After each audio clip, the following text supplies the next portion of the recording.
Hi everyone. সকালে উঠে ডিম সেদ্ধ খেয়ে বেরিয়ে পড়লাম মায়ের সাথে বাজার করতে। বাজার করে বাড়ি এসে খাওয়া দাওয়া করে নিলাম। এরপর চলে আসলাম ফ্রেন্ডের বাড়ি, মানে হচ্ছে ফ্রেন্ডের শ্বশুর বাড়ি।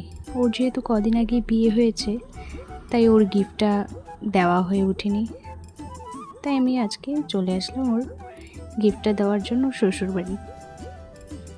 তারপরে দুজনে মিলে একটু গল্প করলাম, এরপর বাড়ি চলে আসলাম।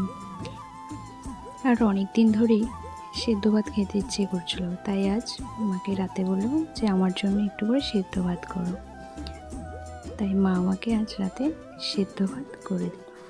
তারপর খেয়ে মা আবার আমাকে আম কেটে দিল।